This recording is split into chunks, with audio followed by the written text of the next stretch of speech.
This is Penn and Keener, Stampin' Up! Independent Demonstrator and the original KeenerINKer. Today we're going to be making a Christmas favor box. We're going to be using the For Unto Us stamp set, using this Merry Christmas, which is one of my absolute favorites for the year. We're going to be using the Label Me Fancy punch, as well as the Evergreen Forest 3D embossing folder. So to get started, the colors we're using is Pear Pizzazz and Whisper White, and then Real Red ink. This project is perfect for using our Simply Scored scoring tool.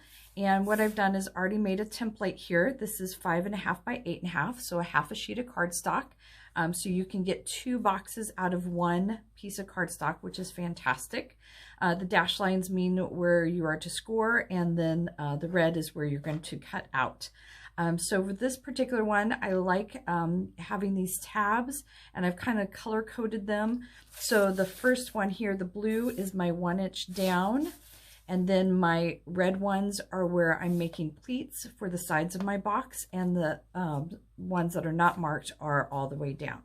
So to do that, I'm going to take my cardstock, and I like starting with the one down first, so you get that done. So my 1 inch there, and then I'm going to do my solid ones all the way down and go back and do my pleated ones, and that is just about 3/4 inches away from that bottom score line. Now when you are embossing cardstock that you have scored and the embossing is going to go over score lines, I find if you pre-fold this, it makes it so much easier after you've embossed to find those lines.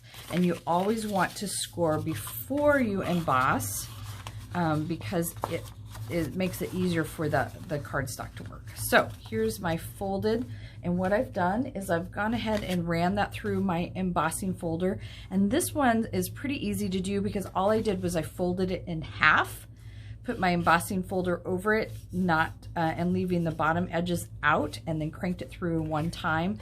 This embossing folder is fantastic because it really doesn't matter which side you use. It has both positive and negative.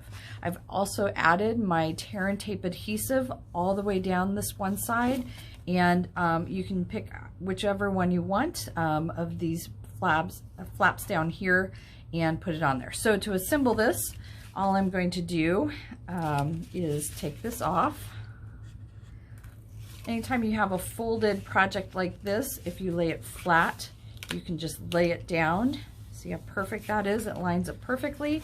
And then for my bottom folds, I'm going to fold in my 2 side flaps, and then the one with the tear tape is the last one to go down. So I'm going to peel that off as it's stuck to my finger over there. All right, so now I'm going to push this down, and in order to get a really nice seal, if you can put your hand in there, you can make sure that it's pressed against there. So here's my favors box. Remember those pleats on the side? I like to be able to do that. It makes it have a little more shape, as well as if you wanted to secure it at the top, you can certainly staple that or use some ribbon. Mine I'm going to leave open today. I am going to make a tag to go with that. So here's my favorite Merry Christmas stamp for the year. I like the double font, you know, so you have a variety.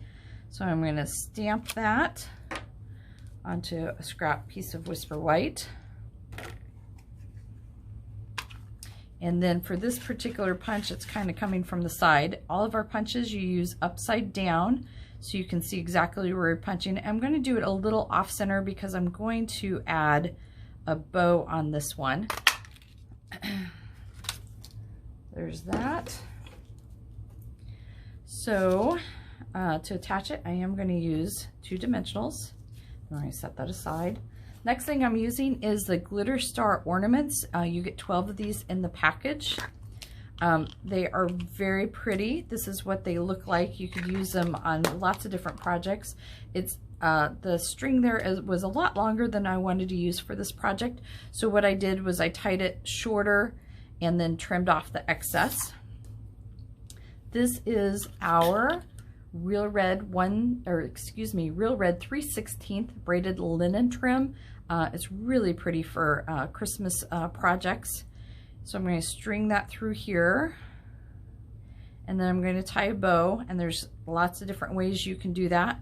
I like using the bunny ear method sometimes when I'm doing that. So you just make 2 loops, tie them around each other, and then I'm going to just kind of pull it so that it's equal on both sides. I have a pair of paper snips, and I put a piece of ribbon on one, and these are only the ones I use for a ribbon. Once you use adhesive, you can certainly clean them off with Glue Gun, but I find that they don't cut ribbon as good, so I have some just designated for that. So I have my little bow here with my hanging star, and it looks pretty even there. To attach it to my tag, I'm going to use a mini glue dot. I have one exposed right there, so I'm going to put my project on it, pull it up, put it onto my tag. Does not look very festive with that little silver star hanging down. Take off my dimensionals on the back and put it onto my project. Now these particular ones I actually did for teacher gifts this year, as well as for my post person. I used hand sanitizer in it, which is something very much needed, which is why I left the top open as well. You can certainly do other treats as well. You can put in some candy, some snacks. So you can see how fun this can be for lots of different projects. So why was the boy covered in gift wrap? Because his mama told him to live in the present. Please check out my website and subscribe to my channel for quick videos on how you can be a KeenerINKer too.